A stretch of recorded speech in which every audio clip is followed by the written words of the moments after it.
Tommy Baker set off on the ultimate biker adventure, gathering his crew to test their resolve as a true motorcycle club. Together, they hit the open road, but their bond and determination were immediately tested. Just 5 minutes into the ride, disaster struck when one of their own crashed, leading to a tense encounter with law enforcement that would keep everyone on edge. As the officers approached, tensions rose. "Did you finally decide to stop?" One officer remarked. "I didn't even see you." Another biker replied, confused by the unexpected pullover. "How fast were we going?" The officer asked. 73, came the answer. "What's the speed limit?" 65, the rider said, quickly adding, 655. "All right, you all need to head back to the van. They're interfering with my traffic stop.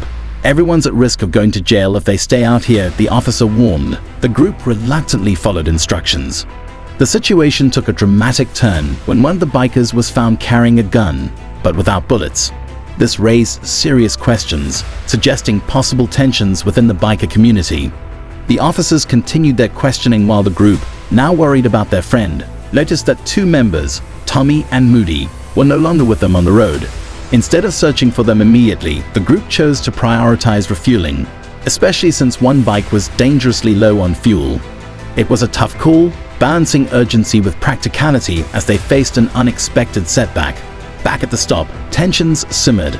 "Hey, don't mess with the bike," one of the bikers warned another, trying to avoid further trouble.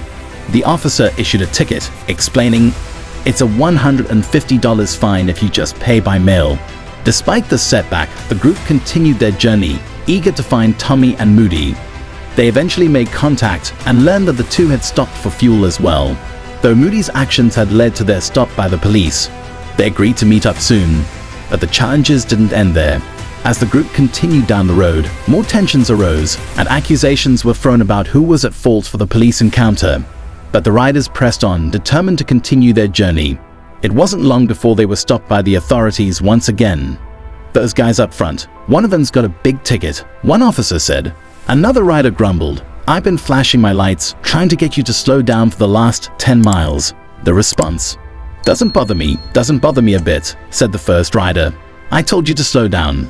The confrontation escalated quickly, but eventually it was resolved with another citation. As the riders moved on, the growing sense of frustration and division within the group loomed, but nothing could deter their resolve.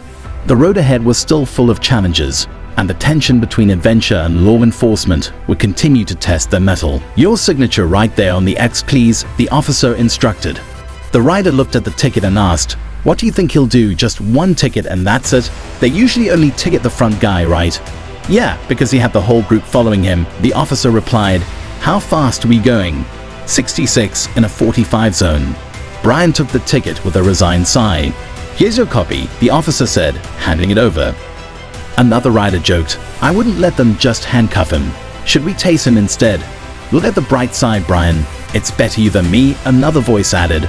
"I was going to warn you, but I didn't want to be chasing you at 100 miles an hour." Undeterred by their brush with the law, the group's quest for adventure pressed on. Seeking thrills, they embraced the consequences of their actions, seeing the speeding ticket as part of the journey. At 66 miles per hour in a 45 miles per hour zone, the ticket was just another notch on their belt. They were ready to push on, not letting anything slow them down. Their journey led them to Arizona Bike Week, where they enjoyed an unforgettable live concert by Bad Company. Along the way, they encountered actor Gary Busey, who joined their ride, bringing along guest riders Brian Bosworth and himself. With these new faces, the group set off again, embracing the excitement and the freedom of the open road. One rider made a symbolic gesture, discarding their phone to fully commit to the adventure ahead. As they navigated through twists and turns, the question lingered. Would they emerge from this journey unscathed? Only time would reveal their fate. But even as they pressed on, trouble seemed to follow them. "I think somebody ran a red light," one rider said, looking at the officers pulling them over. "Not sure, but I'm staying over here to avoid another ticket." A female cop, who seemed unfazed by the biker group, pulled them over. "What's going on?" one of the riders asked, trying to make sense of the situation. "I don't know, but we just turned and suddenly there were cops everywhere. Smallest town in the state, and now we're surrounded." The officers asked the group to move back. "Can you stand back, please?" one officer instructed. "Yeah, they don't want all these bikes going through here," another rider muttered. "That's probably why they're stopping us." "Well, yeah, that's the first reason," one of the riders commented. "Gary probably gave her a little attitude and she didn't like it. Now she's acting tough with that badge of hers." "Stupid," another rider said under his breath. "Just keep your hands where they can see them." The group tried to stay calm. "What are all these cameras doing here?" one rider asked, noticing the growing presence of officers. The situation was tense, but the group knew they couldn't let it break their stride. "All right, all of you need to take a step back from me," the officer said, his tone firm. The bikers complied, though their spirits remained high. The adventure continued, despite the bumps along the way. "I don't like being crowded like this," one rider muttered. "What's going on now?" The officer responded with a stern tone. "What I have here is about 16 citizen complaints, and one off-duty officer who's already called in, saying there was some reckless driving over Mingus Mountain. Can we ask what that was about?" The rider replied, trying to stay calm. "We were passing vehicles, riding more than two in a lane, passing on the left. We were riding tandem through the canyon." "Stand back for me, please," the officer commanded. Tension was rising.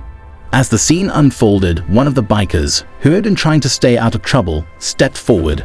"Sir, I'm not the one passing anyone." Another voice spoke up. "Sir, come here. I'm Gary.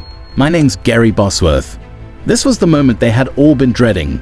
The group was finally stopped for something more serious than just speeding. People had complained about their reckless driving all the way through, and now the situation had escalated. The officers weren't letting them go this time. Gary, known for his bold attitude, took the situation in stride. "What are they saying? Did they get him for something serious?" The officer's patience was running thin. "What's the deal with the warrants?" he asked, addressing Gary. "Any court action pending?" Gary stood firm. "No, man, no warrants." But it didn't seem to matter to the officers. "What are you guys doing? Why are you handcuffing him?" Another rider asked in disbelief. "What's the charge? What did he do?" The officer explained. "He's got warrants." Gary, growing frustrated, shot back. "I don't have warrants. This is harassment." The tension in the air thickened as the officer continued to ignore their questions. "We're going to check. If there are warrants, then he's coming with us. Everyone else is free to go."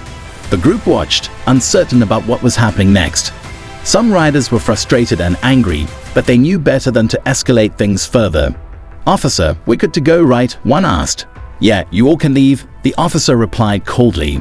And just like that, Gary was taken away while the rest of the group was allowed to continue on their journey. But what would happen to Gary?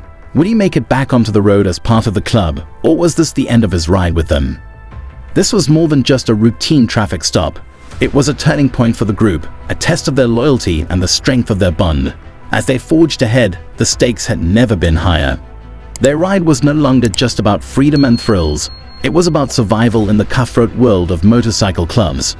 The fast-paced world they navigated was dangerous, and in the blink of an eye, life and death could blur in the fast lane. The group's loyalty and friendships would be put to the ultimate test, and not everyone would make it to the end of the journey. Some riders questioned whether they could keep up with the intense pace and the tough dynamics within the group, leading to hard decisions about who stayed and who went. As they faced their encounters with the most notorious club in the world, they learned that the road was governed by unwritten rules, codes of honor, and a brotherhood that demanded respect. The symbols and patches they wore weren't just for show, they carried deep meaning. In this world, sacrifices had to be made, and the risks were real. The journey they had chosen was thrilling, but it came with a cost, one they would soon come to understand in full.